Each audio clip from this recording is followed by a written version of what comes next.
कल रात जुमा के दिन मालेगांव शहर में कुछ गुंडा सिफत अनासिर जाफर नगर से दरे गांव तक कई होटलों पर गुंडागर्दी की और ये अपनी नौयत की अनोखी गुंडागर्दी थी, जिसमें कई जगह पर यहाँ तक हमारी मालूमात में हाईवे तक की होटलों पे तोड़ फोड़ की गई, होटलों की कुर्सियाँ तोड़ी गई, कबाड़ तोड़े गए, लूट मार की गई। शहर में गुंडों का दबदबा बढ़ता जा रहा है और ये मालेगांव शहर की आम आवाम के लिए एक मुसीबत हो गई है, क्योंकि कल देर रात में मुझे भी कई लोगों ने ये कहा कि वो आगरा रोड से जाफर नगर की तरफ जाने के लिए भी लोग डर रहे हैं। तो कल का जो वाक़या था वो लोगों में दहशत फैलाने के लिए था या उसके पीछे क्या राज है, ये पुलिस को इसकी तफ्तीश करना चाहिए और ऐसे गुंडों को जो शहर में दहशत फैला रहे हैं उन पे सख्त से सख्त कार्रवाई करना चाहिए। हम ये बात मानते हैं और इससे पहले भी हमने मुसलसल कहा कि पिछले कई सालों से मालेगांव शहर में नशा और अशिया में इजाफ़ा होता जा रहा है, उसका इस्तेमाल में इजाफ़ा हो रहा है, उसकी बिक्री में इजाफ़ा हो रहा है। एमडी नशा जो है, जिसमें अभी नासिक ज़िला सर फहरिस्त रहा, जिसकी गूंज पूरे महाराष्ट्र में हुई, कई सियासी लीडरान के ऊपर उसके इल्ज़ामात लगाए गए, मगर हमको ऐसा लगता है कि उसका सबसे ज़्यादा असर मालेगांव शहर में इस्तेमाल के लिए हो रहा है और पुलिस कहीं ना कहीं इन नशा और अशिया बेचने वालों पर, उनको लाने वालों पर पुलिस कार्रवाई जिस तरह होना चाहिए, उसकी रोकथाम के लिए जो कोशिश करना चाहिए, पुलिस उसमें बिल्कुल नाकाम है। पुलिस मामूली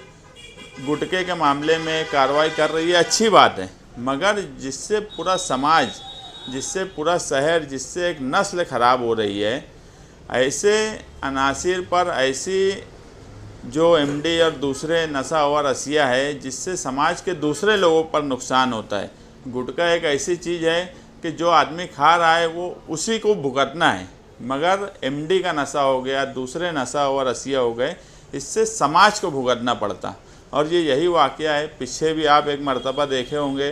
कि 2 लोग 2 व्हीलर पे निकले, कई लोगों को मारा गया, ठोका गया और उनसे पैसा छीना गया। तो इस तरह से वारदात हो रही है, तो पुलिस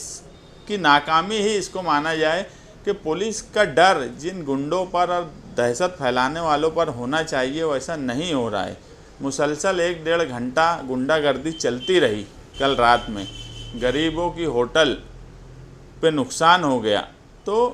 इसका जिम्मेदार कौन है? हमारा सिर्फ पुलिस डिपार्टमेंट से, प्रशासन से यही मुतालबा है कि ऐसे लोगों पर सख्त से सख्त कार्रवाई करके जल्द से जल्द इन्हें गिरफ़्तार किया जाए। कुछ लोगों की गिरफ़्तारी हुई है, ये बात भी कल देर रात गए मालूम हुई, मगर वो यही लोग थे जो गुंडागर्दी कर रहे थे। इसका खुलासा अभी तक पुलिस की तरफ से तो मेरी मालूमात में नहीं आया।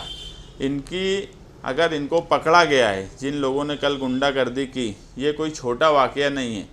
हम इसको ये मानते हैं कि ये दहशत शहर में पैदा करने वाला वाक़या है। इसलिए ऐसे लोगों को मीडिया के सामने लाना चाहिए और पुलिस ने उस पर क्या कार्रवाई की और ये वही लोग हैं कि ये कोई और लोग हैं, ये पूरी तफसील आवाम के सामने आना चाहिए, ताकि शहर में जो दहशत फैली हुई है उसे कम किया जा सके या उसे ख़त्म किया जा सके। मैं इस मामले में पुलिस को ही कसूरवार मानता हूं, क्योंकि शहर का लॉ एंड ऑर्डर और गुंडों पर मैं हमेशा बोलता कि पुलिस का डर आम आवाम पे नहीं होना चाहिए, पुलिस का डर गुंडों पे होना चाहिए। पुलिस का डर जो नशा और अशिया का इस्तेमाल करते हैं उन पे होना चाहिए, जो नशा और अशिया की तिजारत करते हैं उन पे होना चाहिए, ना कि एक आम आवाम, एक होटल वाला, एक दुकानदार,